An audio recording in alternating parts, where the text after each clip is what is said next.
Eh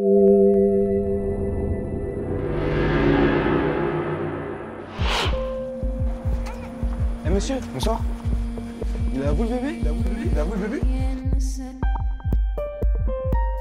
Clap.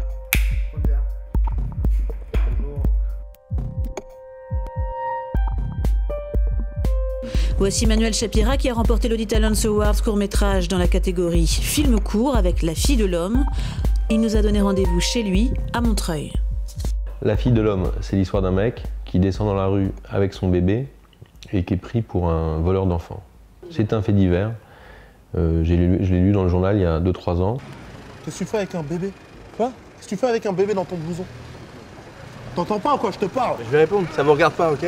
Il y a eu une préparation assez longue parce qu'il fallait trouver un décor où il y ait à la fois où il y ait tout en fait. C'est-à-dire que le type descend de chez lui, il se balade dans la rue et il se réfugie dans un café.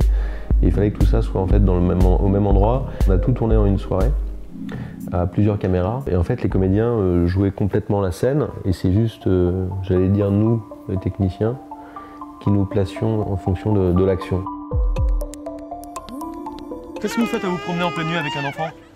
Je fais ce que je veux avec ma fille, ok? Non, on fait pas ce qu'on veut avec un enfant, monsieur, sinon c'est de la maltraitance. Non? Écoute-moi bien, toi. Si tu maltraites l'enfant... Donc La fille de l'homme, la direction d'acteur, c'était surtout beaucoup le casting en amont. Et après, au moment du tournage, c'est vraiment une mise en situation. C'est-à-dire que les comédiens se rencontrent en direct, quoi. Il n'y a pas vraiment de répète entre eux avant. Donc un peu comme dans la vie, quoi.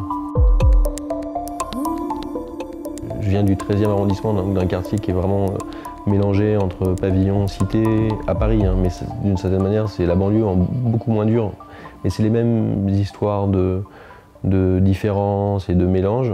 Et je sais que c'est vraiment je sais pas si on va appeler ça un sujet, quoi, mais moi ça m'intéresse et j'ai l'impression que je le vois jamais dans le cinéma. J'ai envie de le raconter, mais de manière humaine. C'est-à-dire que évidemment il y a de la violence, mais il y a surtout beaucoup d'autres histoires aussi, et puis voilà, ça mélange d'histoires.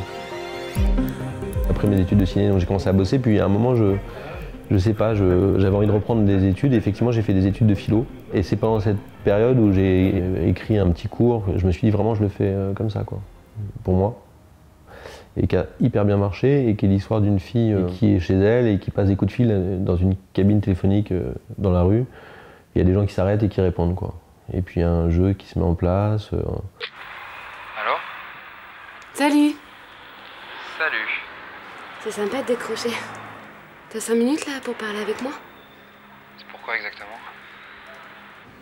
T'es le genre de garçon que j'aime bien. C'est très long, quoi, surtout sur des courts-métrages, la post-production, enfin voilà, tout le monde travaille quand il peut, et bien sûr, c'est normal.